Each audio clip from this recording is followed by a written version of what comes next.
Habíamos quedado en la última clase dentro del ámbito del capital, viendo el tema de los aportes. Ahora nos tocará otra parte que son las utilidades y pérdidas, que si se acuerdan, cuando hicieron la tarea de revisar cada uno de los puntos obligatorios del artículo 352, era también un punto que tenía que establecerse en el estatuto social. Esto de llevar utilidades o responder sobre las pérdidas, soportar las pérdidas, es un elemento esencial de la sociedad, como lo habíamos visto para la sociedad colectiva civil. Ya está nombrado en el Código Civil. Y para la sociedad colectiva comercial también es un elemento esencial.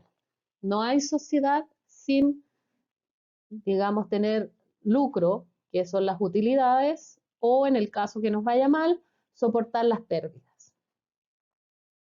Por regla general, vamos a respetar la división de las utilidades y las pérdidas para lo que diga en la Constitución Social. O sea, va a regir lo que decimos los socios en nuestro estatuto. El tema es si no decimos nada, ¿ya? Y ahí la norma nos señala que a falta de estipulación se dividirán a prorrata de los respectivos aportes. Aquí hay que tener muy claro la diferencia entre determinar cuánto es lo que aporta cada uno y su porcentaje en el capital social, que va a dar resultado de su derecho social, a la división de utilidades y pérdidas. Porque determinar el aporte y su porcentaje en el capital social no podría ser reemplazado por la ley. Lo que sí puede ser reemplazado, porque nos va a significar remitirnos al aporte, es la división de utilidades y pérdidas. El otro problema que podría existir es con el socio industrial. Si se acuerdan, este es el caso de sociedades que pueden aportar con el trabajo. Ese es el socio industrial. En la cláusula del aporte vamos a determinar cuánto es en dinero lo que aporta el socio industrial. ¿Ya? Pero, ¿qué pasa si no determinamos cuánto es lo que lleva en utilidades y cuánto es lo que lleva por pérdidas? Y aquí, en esta normativa, hay una gran diferencia entre lo que señala el artículo 383 a lo que vimos del Código Civil. Entonces, si no decimos qué es lo que va a recibir como beneficio o pérdida el socio industrial, tenemos que distinguir entre lo que dice el Código Civil. Como beneficio, vamos a tener que ir a tribunales para que lo determine el juez. Y esto significará bastante tiempo porque es un juicio ordinario. Y como pérdida, señala el Código Civil que pierde el trabajo. Esas son las soluciones que nos da el Código Civil. En el caso del Código de Comercio, el artículo 383 señala que si no estipulamos, llevará en las ganancias una cuota igual a la que corresponde el aporte más módico. Aquí la pregunta es, ¿qué significa el aporte más módico? Entendemos que el aporte más módico es el aporte menor. O sea, si tenemos tres socios que cada uno aportó, uno el 50%, otro un 30% y el último un 20%, llevará entonces una cuota de beneficios de 20%. ¿Ya? Ese es el aporte más módico. Pero ¿qué pasa con las pérdidas? De acuerdo al artículo 383, en el caso de las pérdidas, si no se determinó nada, el socio industrial no va a aportar nada a las pérdidas. Si se fijan, existe gran diferencia entre lo que señala el Código Civil y el Código de Comercio. Luego, en el ámbito del capital, tenemos que fijarnos qué prohibiciones tienen los socios frente al capital. Primero, los socios pueden retirar dineros desde el capital social, pero van a tener que retirar lo que se haya determinado en el pacto, en la Constitución. Y esos dineros retirados se van a someter a ser descontados desde sus utilidades. El problema va a ser cuando no haya utilidades. El artículo 404, ¿ya?, nos señala prohibiciones específicas para los socios. La primera es extraer del fondo común una mayor cantidad que la asignada para gastos. Nos señala que en caso de que pase efectivamente eso, el socio que hizo la extracción deberá entregar o reintegrar la misma cantidad que sacó. La segunda prohibición es aplicar los fondos comunes a sus negocios particulares y usar en estos de la firma social. Esto significa, es el mismo objeto de nuestra sociedad, nosotros lo hacemos, pero particularmente, pero además, para mayor, digamos, problema, usamos los fondos de toda la sociedad. En estos casos, si es que el socio viola esta prohibición, tiene que entregar a la sociedad las ganancias de ese negocio y restituir o indemnizar si es que le causó perjuicio a la sociedad. Esto, como es tan grave, implica como pérdida de nuestra confianza en este socio, podría llegar a tener mayores consecuencias que restituir o indemnizar los daños. Lo mismo pasa cuando se usa la razón social en negocios particulares, ¿ya? También la ley nos pide que restituyamos el beneficio a la sociedad y que paguemos los perjuicios. Pero aquí nos señala que en estos dos casos, tanto de usar el mismo negocio o usar la razón social, el socio que lo haga puede ser excluido de la sociedad. Si recuerdan, en las causales de disolución, había el caso de que se retirara un socio sin ninguna causal o que echáramos a un socio sin una causal grave. Esta es una causal grave. Por lo tanto, estaría justificada la exclusión de ese socio de la sociedad.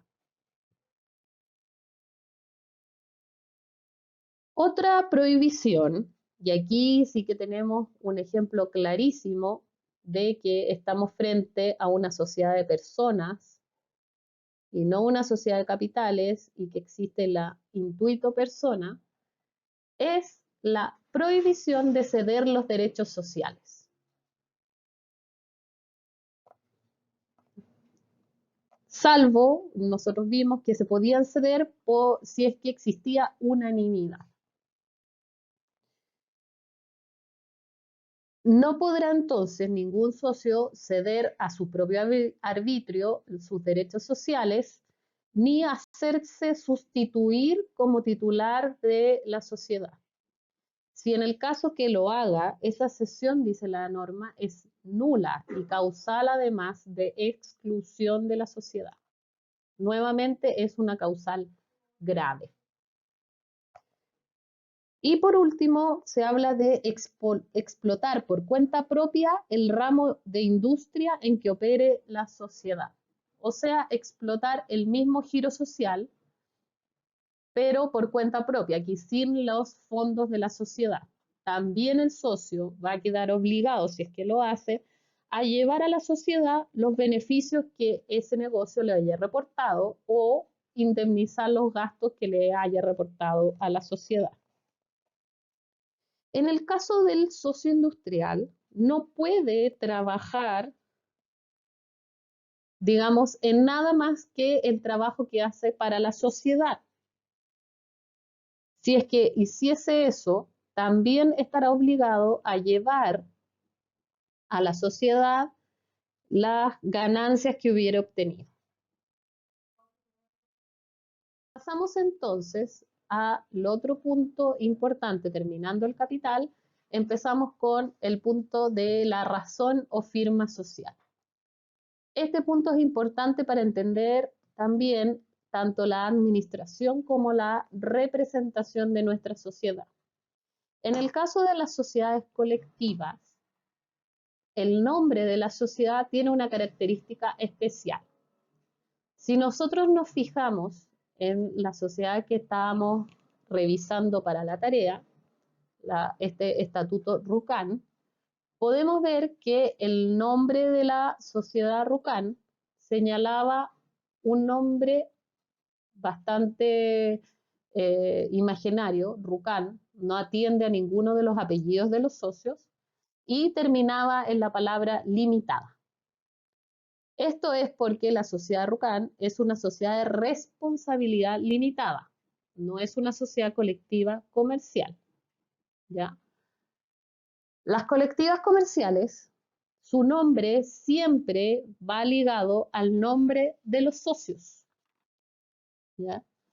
No puede tener un nombre, digamos, de fantasía.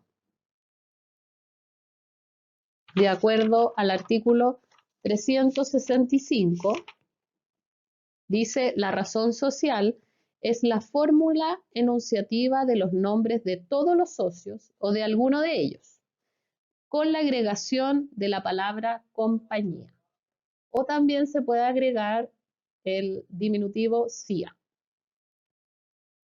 Esto claramente es representación de ser una sociedad de personas e intuito personal. La confianza y la importancia de los socios que la componen se representa en el nombre de la sociedad. Tanto es así que si uno de los socios muere y su nombre está en la razón social o su apellido normalmente, deberá sacarse ese nombre o ese apellido de la razón social, o sea, reformularse la razón social, lo cual implica una modificación del estatuto, y en caso de modificación del estatuto ya sabemos que tenemos que pasar por todas las solemnidades. Pero ¿qué pasa si nosotros queremos que nuestra sociedad le vaya mejor e integramos el nombre de una persona que no es socio?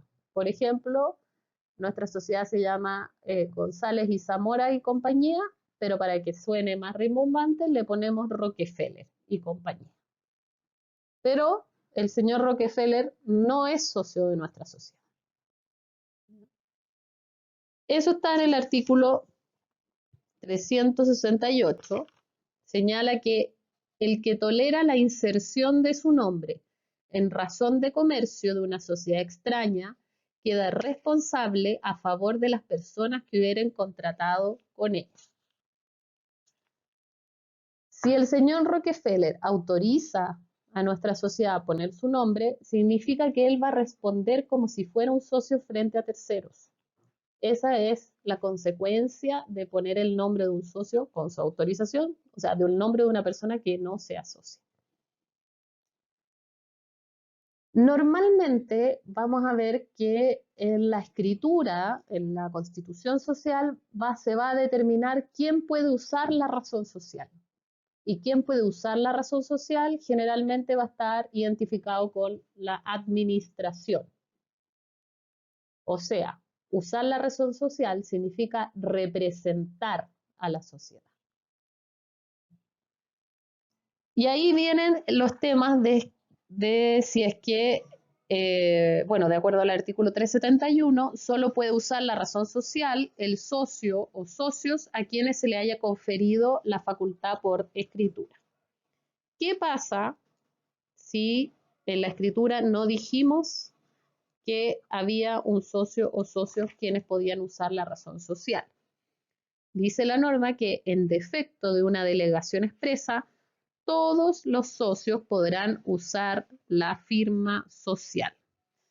Y aquí lo ponemos en paralelo con la administración. porque vamos a entender que la administración social la tiene aquel al cual en la escritura, en la Constitución, hayamos determinado como administrador, que en el caso que no dijimos nada, quién era el administrador, la administración corresponde en derecho a todos y cada uno de los socios. ¿Se fijan? Esto está en paralelo con la administración, el uso de la razón social.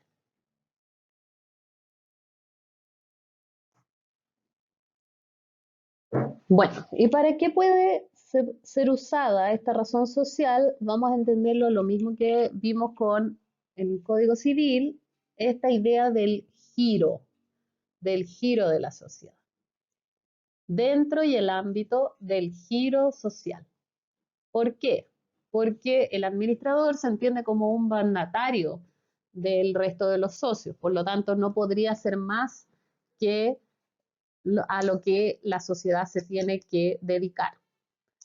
Esto nosotros lo revisamos cuando veíamos las facultades del gerente, que lo vimos en Comercial 1. ¿Y por qué le hablo de esto? ¿Y qué significa ser provechosa? Que le significó algún beneficio a la sociedad. ¿No?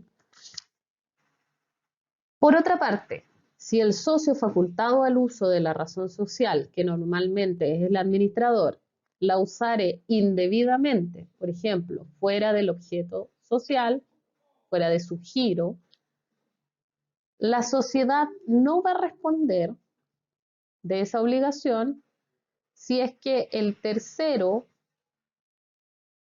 conocía que el administrador, haciendo uso de la razón social, lo hacía fuera del giro. Y eso es lo que dice el artículo 374.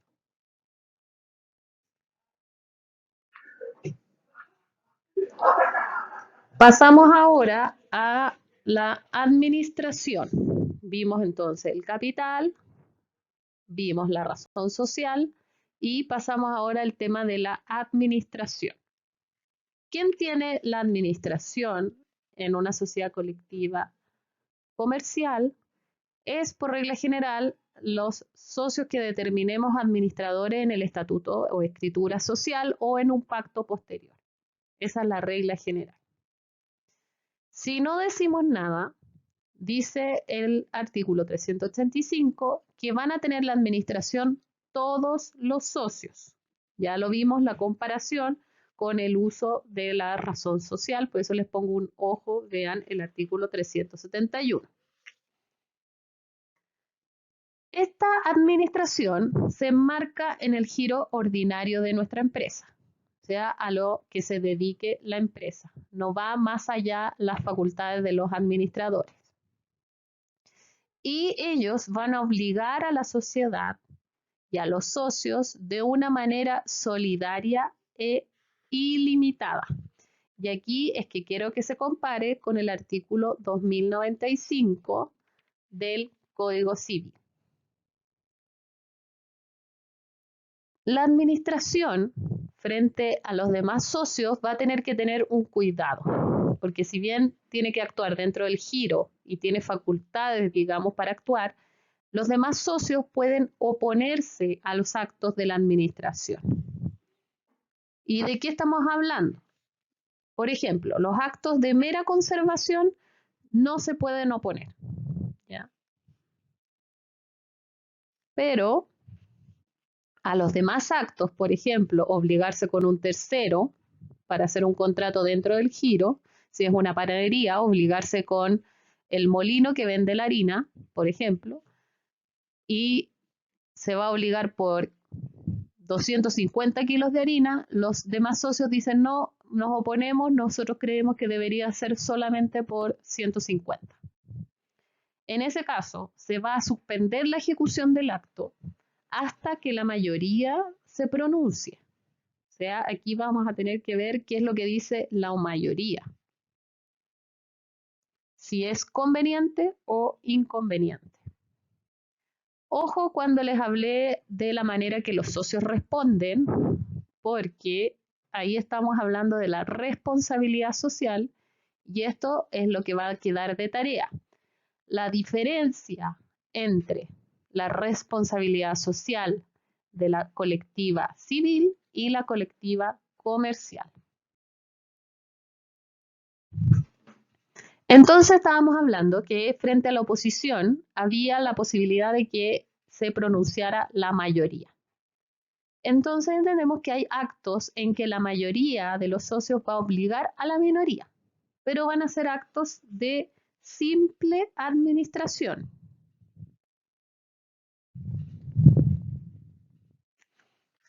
¿Ya?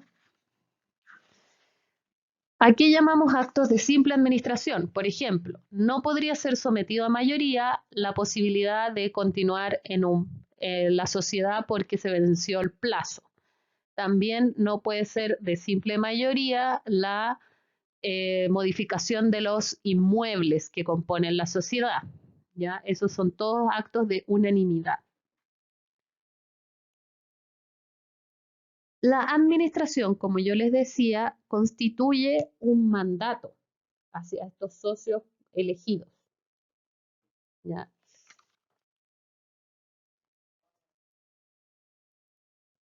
Dice, en virtud del mandato legal, cada uno de los socios puede hacer válidamente todos los actos y contratos comprendidos en el giro ordinario. Cada uno de los socios elegidos como administrador o serán todos los socios en el caso que no dijimos nada. Todos tienen el derecho a administrar, pero no solamente administrar personalmente, sino que los socios podrían tener un delegado para la administración. Y también entendemos que los administradores tienen la representación judicial y extrajudicial de la sociedad.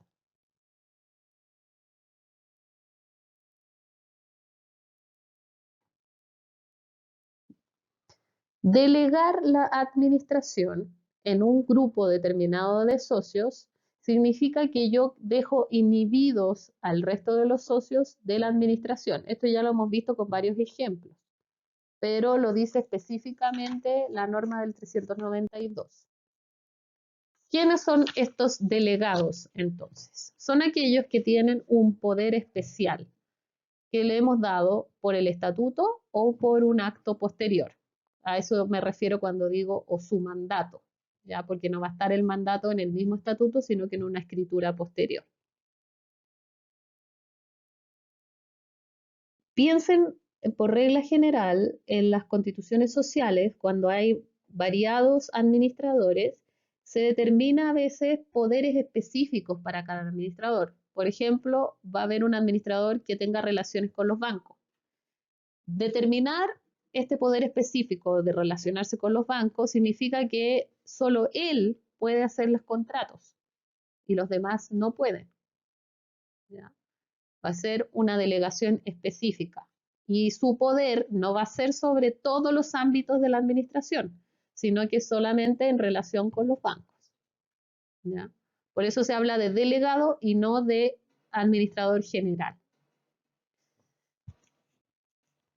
Las facultades, entonces, para determinar qué facultades o qué no facultades tienen los administradores, perdón, los delegados, vamos a tener que atenernos a su título. ¿Dónde están determinadas? Que ya como dije va a ser el estatuto o el mandato específico y no podrán excederse de esas facultades. Para poder transigir y comprometer negocios, dice que los administradores delegados representan a la sociedad judicial extrajudicialmente, pero si no estuvieran investidos de un poder especial, no podrán vender ni hipotecar los bienes inmuebles por su naturaleza o su destino, ni alterar su forma, ni transigir, ni comprometer los negocios sociales de cualquier naturaleza que fuere. O sea, necesitan un poder especial para todo lo que señala el artículo 395. También necesitan un poder especial para vender o hipotecar los bienes inmuebles o alterar su forma.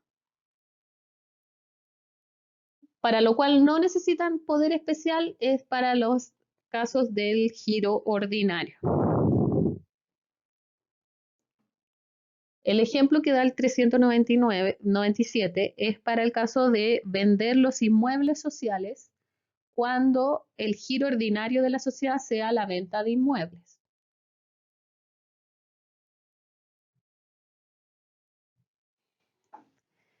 ¿Qué pasa si tenemos más de un administrador?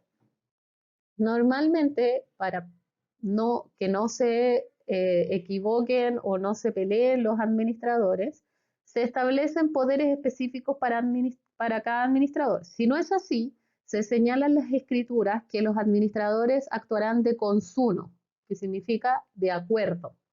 Entonces, prácticamente es cuando van a firmar un contrato con un tercero, tienen que firmar los dos administradores. Eso sería de consumo. ¿Qué pasa si no hemos dicho nada, si actúan de consumo o no les dimos poderes específicos a cada uno? Eso lo determina el artículo 399. Dice, habiendo dos administradores que según su título hayan de obrar de consumo, la oposición de uno de ellos impedirá la consumación de los actos, contratos proyectados por el otro. Si los administradores conjuntos fueren 3 o más, deberán obrar de acuerdo con el voto de la mayoría y abstenerse a llevar a cabo los actos o contratos que no hubieren obtenido la mayoría. Si no obstante la oposición o el defecto de la mayoría se ejecutare el acto, éste surtirá todos los efectos respecto de los terceros de buena fe. Y el administrador que lo hubiere celebrado responderá a la sociedad de los perjuicios que de este acto se surgiere. Importante también es establecer si el administrador se estableció en la Constitución, en el escrito principal, o por un acto posterior, porque los administradores estatutarios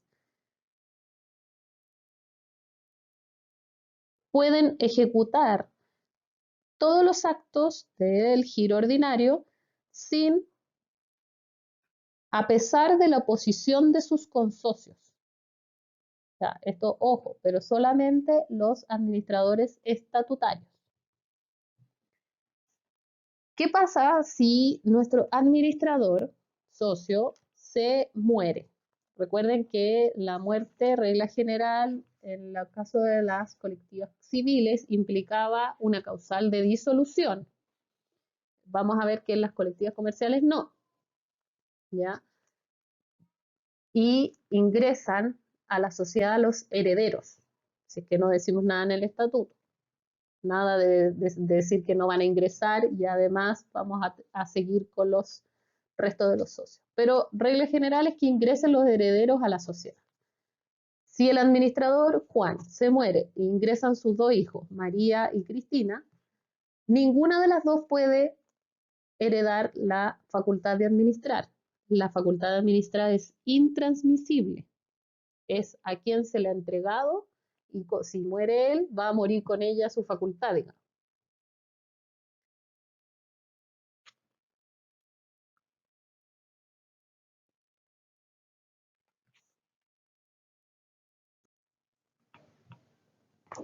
Y si se recuerdan los estudios también en Comercial 1, vimos las obligaciones de los comerciantes. Como esta es una sociedad colectiva comercial, es un comerciante, tiene obligación de llevar libros de contabilidad. ¿Y quienes van a llevar los libros? Serán los administradores.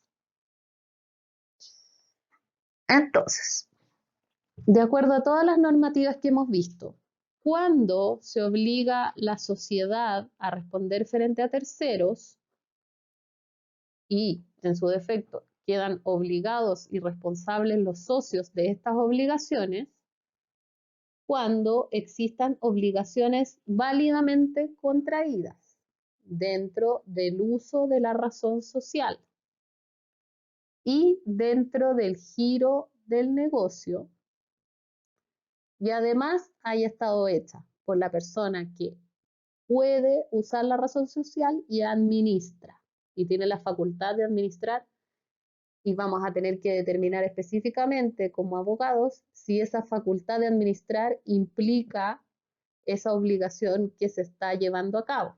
Porque si tenemos delegaciones específicas, vamos a tener que determinar quién puede contratar con los bancos, quién puede contratar con instituciones del Estado, si es que están determinadas así en el estatuto o en un acto posterior. Y este es el trabajo que hacemos nosotros los abogados, determinar específicamente quién tiene o no facultades para contratar. Y a eso vamos a tener que estudiar tanto las escrituras de constitución como las posteriores de delegación de facultades o cambio de administradores representantes legales. ¿Ya? Ahí también es el cuidado que tenemos que tener en el nuevo registro con la trazabilidad de estas escrituras. ¿Ya? Por eso normalmente igual pedimos documentos oficiales o escrituras públicas.